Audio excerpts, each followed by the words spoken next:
know Sonic the Hedgehog. Like, who doesn't? So today, I decided to talk about Sonic. But since, well, it's Sonic, what I'm going to talk about is insanely long. So I shall split this project into 3 parts. The first one will be the classic era, the second one will be the adventure era, and the third being the modern era, which is where we are right now. So without further ado, let's get right into it.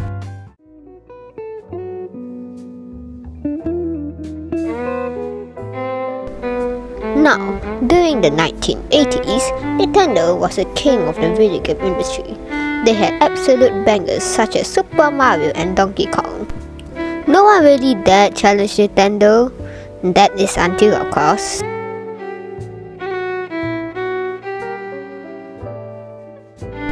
Sega decided that Nintendo was king for too long and challenged Nintendo by releasing Sonic the Hedgehog for the Sega Genesis. And thus, the Blue Hedgehog was born. Sonic was marketed as a cool guy, often causing trouble, and his personality related more to the children and teenagers of that time. And soon enough, Mario was shivering in fear. Now, due to Sonic's success, Sega of course had to cash in on it.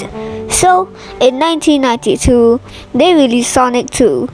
And now, Nintendo was scared, like they saw King Boo nutted and peed and shitted everywhere in the toilet. Not long after, they released Sonic 3 and Knuckles. And now, let's take a more in-depth look at this game, starting with Sonic the Hedgehog 1. Now, Sonic's gameplay is very different from Mario's gameplay. Mario's gameplay is very slow and boring, while Sonic's gameplay was fast and fun. As you walk, you gradually gain speed. This makes the level design, while not that good sometimes, was a formula to success. This changed the game industry, but the special stage is still trash though.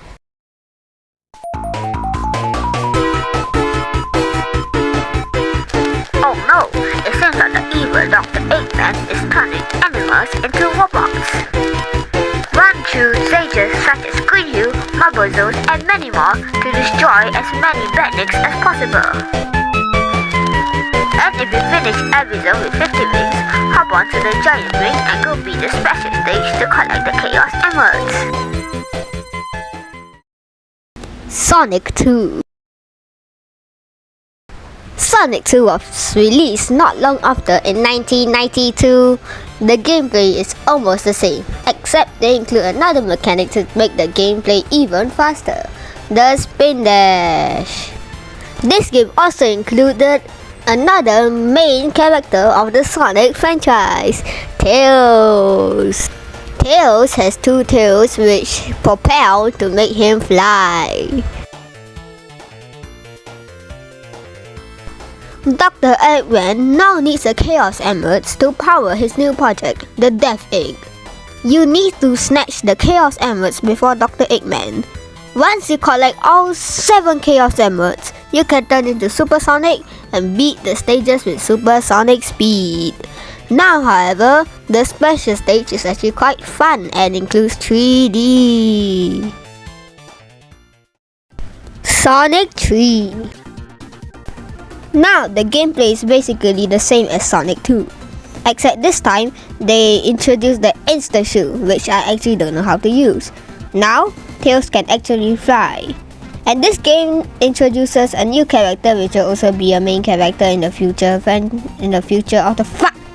And this is the game that introduces a new character, Knuckles. Knuckles can glide and climb walls. And this is the game that introduces a new character, Knuckles. Knuckles can glide and climb walls. And this is the game that introduces a new character, Knuckles. Knuckles can glide and climb walls. He will also be a main character in the future of the franchise. Now, Dr. Eggman needs the Chaos Emeralds to rebuild the Death Egg. and he finds Knuckles in Angel Island and manages to trick him to help him stop Sonic. You can now get the Super Emeralds to turn into Hyper Sonic. It's basically Super Sonic but stronger. And you can double tap the jump buttons to kill all badniks on the screen. So now, I'm done talking about the classic era. Or am I? There is another part of this that I don't really want to work on right now, so that will be its own separate video.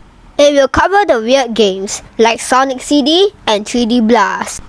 So, thank you for listening to me talk about Sonic, and I shall see you chuckleheads later and give you a knuckle sandwich.